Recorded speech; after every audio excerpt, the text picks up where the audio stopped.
யார்? இந்த இயேசு. இயேசு யார் அப்படின்றத நாம் ஒவ்வொரு வாரமாக சிந்திச்சுக்கிட்டே வரோம். இந்த வாரம் நாம் பார்க்க போகிறது, அவர் உங்களையும் என்னையும் தேடி வருகிறவர். ஆண்டவராகிய இயேசு கிறிஸ்துவோட சிலுவை மரணத்தை, அவர் உயிர்த்தெழுதலை குறித்து நம்ம தியானித்தோம்.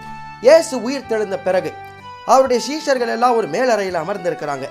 அப்போ அந்த மேலறையில் இயேசு அவங்கள தேடி போய் அவங்க நடுவில் நின்று உங்களுக்கு சமாதானம் அப்படின்னு சொல்கிறாரு. முதல் தடவை அவங்கள பார்த்து உங்களுக்கு சமாதானம் அப்படின்னு சொல்லும் போது தோமா, செயின்ட் தாமஸ் அங்கே இல்லை. திரும்ப 8 நாள் கழிச்சு தோமாவும் அவங்க கூட இருக்கும்போது ஆண்டவர் அவங்களுக்கு நடுவில் தோன்றி உங்களுக்கு சமாதானம் அப்படின்றார். இந்த தோமா முதல் தடவை இயேசு வந்து போயிட்ட பிறகு என்ன சொல்லியிருப்பாருன்னா, அவர் கையிலையும் விழாவிலையும் நான் என்னோட விரலை விட்டு பார்த்தாதான் இயேசு உயிர் தெரிந்துட்டாருன்னு நம்புவேன் அப்படின்னு சொல்லுவார். இந்த தோமா, செயின்ட் தாமஸ், இந்தியாவில் இங்கே சென்னையில் தான் வந்து அவர் மரித்தார். அவருடைய அடக்கம் பண்ணின இடமும் இன்னைக்கு நம்ம போய் இங்கே சென்னையில் பார்க்கலாம்.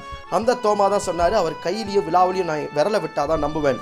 அப்போ 8 நாள் கழிச்சு இயேசு கிறிஸ்து வரும்போது, தோமாவா என் விரல்லையும் கைகள்லையும் உன்னுடைய விரல்களை விட்டுப்பாரு அப்படின்னுவார். அப்போதான் தோமா சொல்வார், மை லார்ட் மை காட், என் கடவுளே என் தேவனேன்னு தோமா சொல்கிறத அந்த இடத்துல நம்ம பார்க்க முடியும். இப்படி அவங்கள பார்த்த இயேசு கிறிஸ்து திபேரியா கடற்கரையில் பேதுரு அவருக்கு அன்பாக இருந்த சீஷர்லாம் மீன் பிடிக்கும் போது நைட்டு ஃபுல்லாக அவங்களுக்கு மீன் கிடைக்காது. அடுத்த நாள் காலையில் அவங்க பார்க்கும்போது இந்த கடற்கரையில் இயேசு நிற்பார். என்ன சாப்பிட எதனா இருக்கான்னு கேட்பார். இல்லை, ஒன்றும் அகப்படலை. சொல்லுவார், போய் வலையை போடுங்க. வலையை போட்டு வரும்போது அந்த பேதுரு கூட இருந்த சீஷர் இவர் ஆண்டவர்னு கண்டுபிடிச்சிருப்பார். தெரிஞ்சோடனே பேதுரு கடலில் எகிரி குதிச்சு நீந்தி ஓடோடி வந்து இயேசுக்கிட்ட நிற்பார்.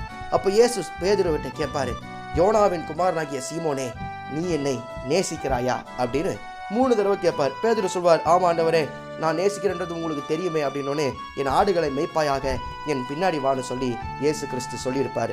இவைகள் எல்லாம் நடந்த பிறகுதான் இயேசு பரலோகத்திற்கு ஏறி போனார். உயிர்த்தெழுந்த பிறகும் அவருடைய சீஷர்களை அவர் தேடி போனார். மறுதளிச்ச பேதுருவை தேடி போனார். இன்னைக்கு நம்மகிட்டே அவர் கேட்கறது அதுதான், நீ என்னை நேசிக்கிறாயா, அப்போ என்னை பின்பற்றி வா அப்படின்றது தான்.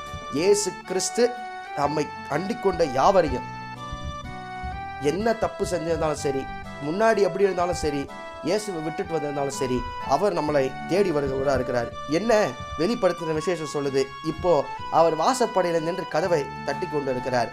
அந்த சத்தத்தை கேட்டு கதவை திறந்தா நமக்குள்ள வந்து நம்மோடு கூட அவரும் இருப்பார். நம்ம கூட பந்தியில் அவர் புசிப்பேன் அப்படின்னு சொல்கிறார்.